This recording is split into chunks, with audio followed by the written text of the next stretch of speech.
Malusog naman ang pangangatawan ni Rowelyn Francisco, 22 anyos. Pero noon yan, noong wala pa siyang iniindang karamdaman. Kwento ng kanyang ate France taong 2023 nang biglang namaos ang kapatid. Makalipas ang ilang buwan, na-diagnose si Rowelyn na may thyroid disease. Pero nadala naman daw sa gamutan at gumaling. Pero bago matapos ang taong yun, namaos muli ang dalaga.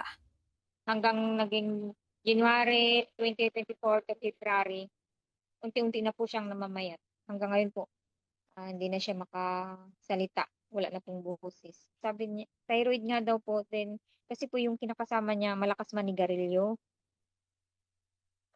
Sabi niya, baka cause din po ng, sa paninigarilyo po ng kinakasama niya. Taong 2024, nakita naman sa mga test na may tama na ang baga ni Rowelyn at siya ay may tuberculosis. Ayon sa isang pulmonologist, nakakasama talaga sa baga kapag madalas na nakakalanghap ng anumang uri ng usok, mula sa sigarilyo, vape, o usok sa paligid. Ganon din po kasi ang magiging epekto niya doon sa baga po natin. Mas madaling makapasok yung mga mikrobyo sa ating katawan through the lungs po. No? So, ang kasama po doon ay yung mga bacterial infections po natin, yung mga nagkakos ng pneumonia, and kasama na din po dito yung tuberculosis.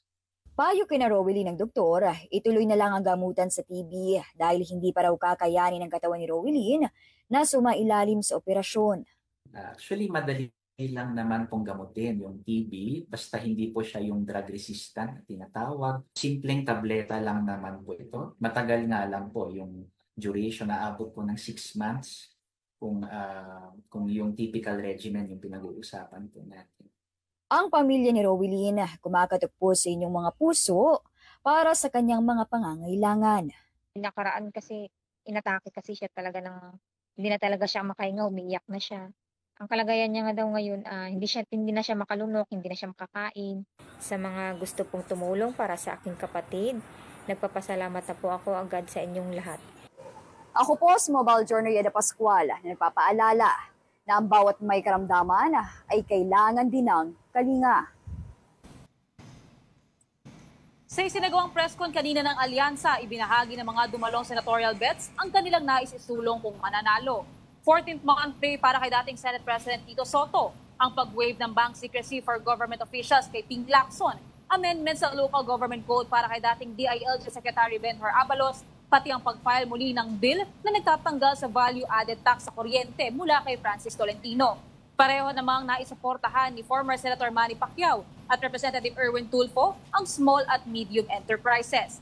Para kay former Makati Mayor Abby Binay, tututukan niya naman ang pagtanggal ng buwis mula sa 13th month pay at overtime pay. At ang pagsuporta naman sa mga industriya na nakakapag-produce ng trabaho para kay Camille Villar. Hindi sila nagbigay kanina ng komento tungkol sa issue ng impeachment trial laban kay VP Sara Duterte dahil posibleng premature at unfair ang kanilang mabitawang salita.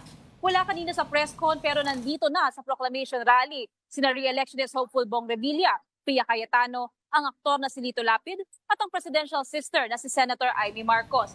At posible namang humabol pa ngayong hapon si Pangulong Ferdinand Bongbong Marcos mula sa kanyang pagpapaunlak sa presensya ni Cambodia Prime Minister Hun Mahan Ay sa kanyang first official visit sa Pilipinas.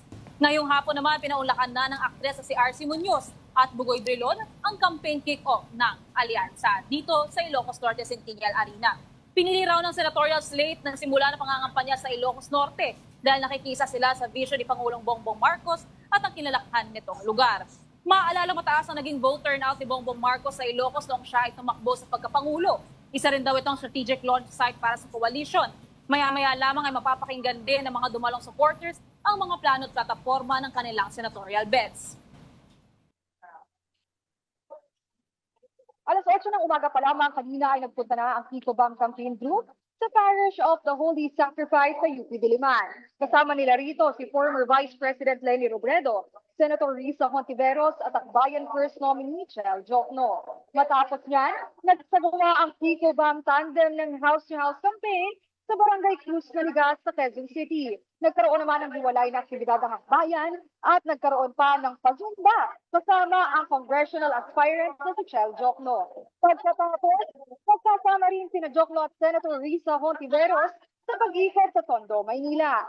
Matapos niyan, dumiretso na silang lahat sa Dasmariñas, Cavite para simulan ang tinatawag nilang Lenin Magic. Yan ang tawag nila dahil maaalala raw na noong nakaraang 2022 presidential elections, halos dumoble ang supporters ni VP Robredo matapos ang mga rally sa probinsya. Bandang alas 3 ng hapon ay lumakas ang bugso ng ulan, pero sa kabila niyan, tuloy-tuloy ang daloy ng supporters. Marami-rami rin dito ang first-time voters at anila, mas motivated daw sila na ipaglaban ang pinaniniwalaan nilang nararapat na kandidato para sa eleksyon ngayong taon. Sa ambush interview naman kay Atty. Chel Jokno kaninang umaga, ay mas magiging madali ang pangangampanya nila ngayon dahil masanay na silang umikot sa iba't ibang lugar. Pops J, maliban sa pag-iikot, mayroon ding pa-concert mamaya ang Kiko Bam Campaign kung saan may live performances ang parokya ni Edgar at si Mika Del Rosario.